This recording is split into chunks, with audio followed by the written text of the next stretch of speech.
कृपया चैनल को सब्सक्राइब करें और मुझे सपोर्ट करें। तो आइए शुरू करते हैं मिस्टिकल चर्चा। आज हम बात करने जा रहे हैं हिंदू धर्म के हिसाब से यूनिवर्स यानी कि ब्रह्मांड की क्या आयु है, कैसे ब्रह्मा की उम्र ब्रह्मांड के जन्म के लिए जिम्मेदार है, 4 युगों की उम्र क्या है और कैसे भगवान विष्णु इन सब के कारक है। तो आप सभी वीडियो को अंत तक देखें। आधुनिक विज्ञान के अनुसार 2 सिद्धांत हैं। पहला, स्थिर अवस्था का सिद्धांत, जो कहता है कि ब्रह्मांड कभी पैदा नहीं होता, कभी नहीं मरता और हमेशा वैसा ही रहता है जैसा वह है। दूसरा, बिग बैंग सिद्धांत, जो कहता है कि ब्रह्मांड एक बिग बैंग में ऊर्जा के विस्फोट के साथ शुरू हुआ। चूंकि ब्रह्मांड का विस्तार और विकास हो रहा है, पहला सिद्धांत अपने आप 100% सही नहीं है। बिग बैंग सिद्धांत कहता है कि ब्रह्मांड की वर्तमान आयु 11 से 20 अरब वर्ष है, लेकिन नई टिप्पणियों के अनुसार यानी आकाशगंगाओं के समूह, सुपर क्लस्टर, ग्रेट वॉल टुली के कॉम्प्लेक्स, यह बिल्कुल स्पष्ट है कि हमारा ब्रह्मांड उससे बहुत पुराना है। बहुत से ब्रह्मांड विज्ञानी मानते हैं कि बिग बैंग सिद्धांत सही नहीं है, हालांकि इसे सबसे व्यापक रूप से स्वीकार किया जाता है। संक्षेप में, आधुनिक मनुष्य उन शक्तियों और विज्ञान से अवगत नहीं है जो ब्रह्मांड के निर्माण की व्याख्या करने के लिए आवश्यक हैं। आइए वैदिक विज्ञान को देखें और यह क्या कहता है। पहला, ब्रह्मांड की कुल आयु 311.04 ट्रिलियन वर्ष मानव वर्ष है। दूसरा, वर्तमान आयु लगभग 155.5219729444 ट्रिलियन वर्ष है। इसकी गणना वैदिक विज्ञान में कैसे की जाती है?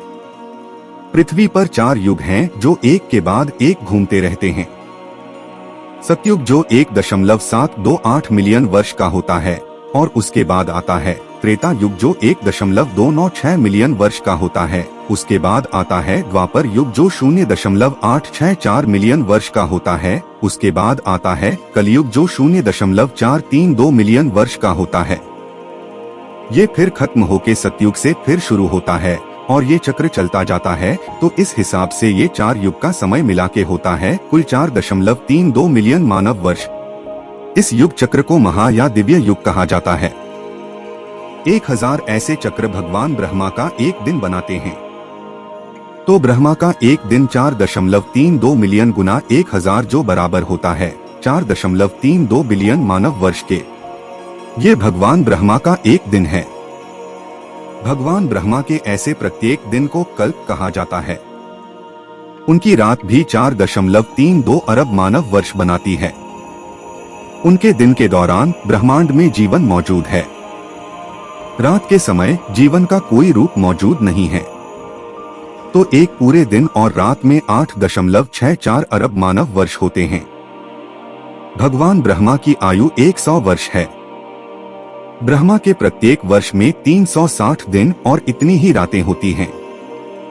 इस प्रकार ब्रह्मा की कुल आयु 360 दिन गुना 100 वर्ष गुना 8.64 अरब = 311.040 अरब मानव वर्ष है, यानी 311.04 ट्रिलियन वर्ष। इस अवधि को महाकल्प कहा जाता है। तो ब्रह्मांड का जीवन काल एक महाकल्प है, यानी 311.04 ट्रिलियन मानव वर्ष। यह समय अवधि विष्णु हिंदू धर्म में परम भगवान की एक सांस की अवधि भी है। जब वह सांस छोड़ते हैं तो हजारों ब्रह्मांड प्रकट होते हैं और प्रत्येक ब्रह्मांड में एक ब्रह्मा का जन्म होता है। जब विष्णु भगवान श्वास लेते हैं तो सभी ब्रह्मांड वापस खिंच जाते हैं उनकी श्वास में और ब्रह्मा की मृत्यु हो जाती है। यह चक्र अनंत और शाश्वत है। इसलिए वैदिक विज्ञान या धर्म में भगवान विष्णु को शाश्वत माना जाता है, यानी जो सदा ही है और रहेंगे। ये सभी गणनाएं वैदिक टेक्स्ट में सटीक तरीके से दी गई है। जो कैसे बताई गई है सोचने वाली बात है। कलयुग जिसकी शुरुआत में हम है कि सही आयु नहीं पता है, फिर भी 5000 से 10,000 साल के बीच मानी जाती है। तो अगर कलयुग के असल आयु पता हो जाए तो हम ब्रह्मांड की एक्यूरेट आयु वैदिक टेक्स्ट के हिसाब से निकाल सकते हैं। हमारा सनातन धर्म महान है और इस पे हमें गर्व होना चाहिए। तो कैसा लगा आपको ये वीडियो? कृपया चैनल को सब्सक्राइब करें और देखते रहिए मिस्टिकल चर्चा। धन्यवाद।